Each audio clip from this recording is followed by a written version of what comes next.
3.2 Introducing Sonata Form.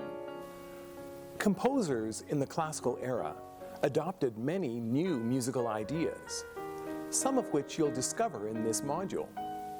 Innovations such as the orchestral crescendo and rocket theme.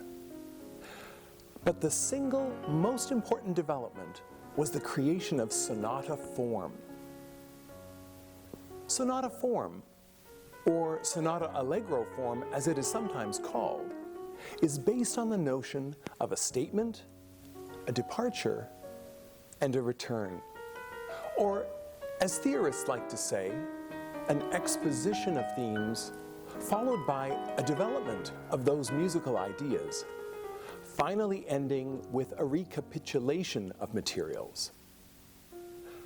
Now, many people believe that an exposition is defined by the use of contrasting themes, say, a theme 1 followed by a very different theme 2.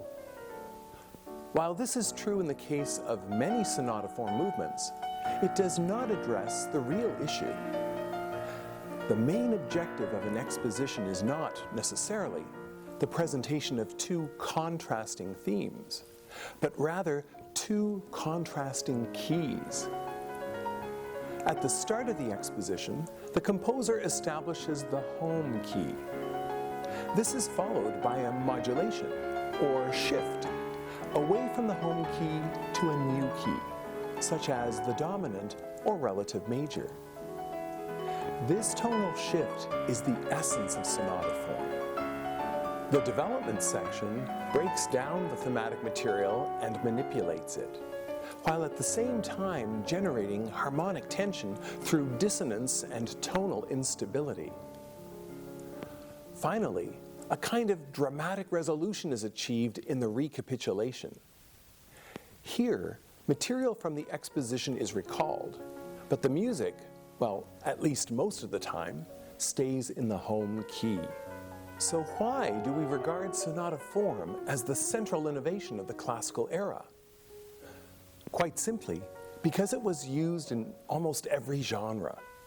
The solo sonata, the symphony, the concerto, and more. Sonata form continued to serve composers, not just during the classical era, but the Romantic and modern eras as well. Oh, the orchestra has just finished tuning up. The conductor strides on stage to resounding applause. Join me as we experience sonata form at the hands of the Viennese masters.